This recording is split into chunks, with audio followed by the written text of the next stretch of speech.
sunnah dalam bertakbir. Di antaranya dianjurkan mengeraskan suara bagi kaum laki-laki, perempuan tidak. Dan pada dasarnya zikir itu dipelankan.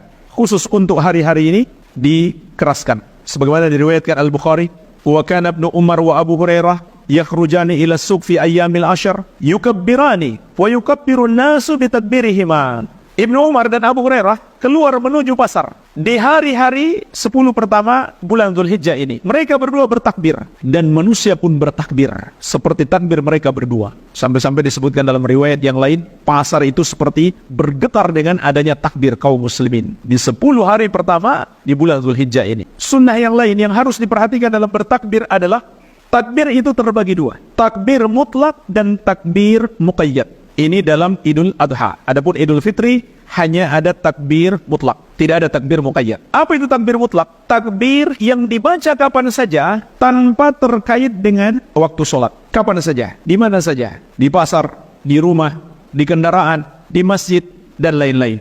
Kecuali tentunya di WC, di tempat-tempat kotor, tidak boleh dilafazkan tapi dalam hati.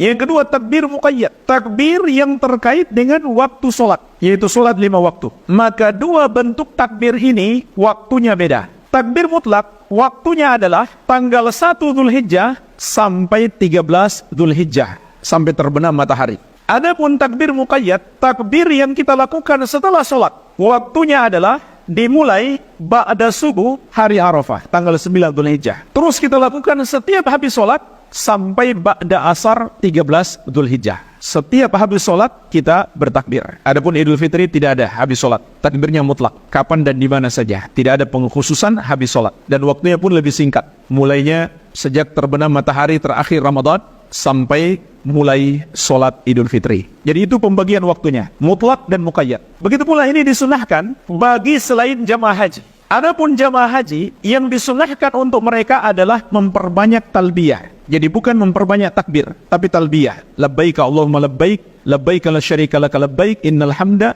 wa ni'mata laka wal mulk la syarika lak. Nanti masuk tanggal 10 Dzulhijjah, ketika melempar jamrah Aqabah, barulah mereka dianjurkan memperbanyak takbir.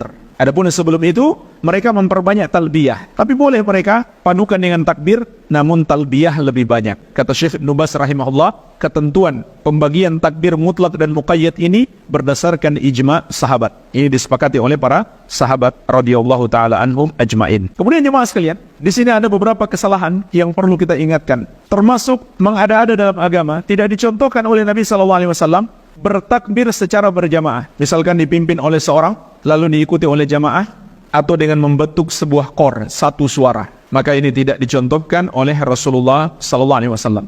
Begitu pula termasuk kemungkaran bertakbir sambil konvoi di jalanan. Ini tidak ada contoh dari Nabi SAW dan juga sangat mengganggu orang, bikin macet jalan. Ini dosa besar dengan sengaja membuat macet jalan dengan melakukan amalan yang tidak disyariatkan. Dan yang paling parah adalah bertakbir dengan nyanyian dan alat-alat musik. Bahkan sebagian ulama menyebutkan ini termasuk kekafiran. Tentu orang yang melakukannya karena dia bodoh, dia jahil, mendapatkan uzur. Kita tidak kafirkan. Tapi perbuatannya ini sampai tingkat kekafiran. Kenapa? Karena ini termasuk penghinaan. Karena nyanyian dan musik hukumnya haram. Bagaimana mungkin seseorang bertakbir mengagungkan Allah sambil berbuat maksiat?